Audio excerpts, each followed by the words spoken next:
জয়তমা রূপময়ী। দেখতেই পাচ্ছেন এই মুহূর্তে শিলিগুড়িতে পিঙ্কিদির তত্ত্বাবধানে আমাদের জননীর দরবার চলছে। প্রচুর মানুষ যারা ওয়ান ডে হাওয়ান এবং ওয়ান ডে মায়ের কাছে বিনামূল্যে রোগ মুক্তিতে মায়ের কাছে চিকিৎসা নিতে এসেছে, দেখতেই পাচ্ছেন এখনো পর্যন্ত চলছে। এবং তাদের আগে তাদের ধুনোধূপ করতে হচ্ছে, পুজো করতে হচ্ছে। এবং এখানে ওয়ান ডে হাওয়ান চলছে, যারা খুব অসুস্থ তাদের নাম ধরে এখানে দেখতেই পাচ্ছেন হাওয়ানের ব্যবস্থা করা হয়েছে। ওয়ান ডে ওয়ান ডে ব্যবস্থা করা হয়েছে, হাওয়ান চলছে মহামৃত্যুঞ্জয় এবং নবগ্রহ।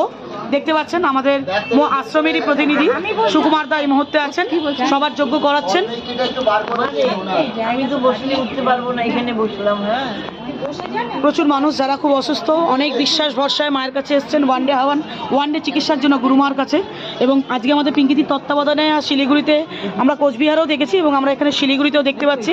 এবং আমরা আমাদের নর্থ বেঙ্গলের কোঅর্ডিনেটর পিঙ্কিদির তত্ত্বাবধানে এত বড় একটি জননীর দরবার আয়োজন করার জন্য অনেক অনেক কৃতজ্ঞ ওনাদের কাছে।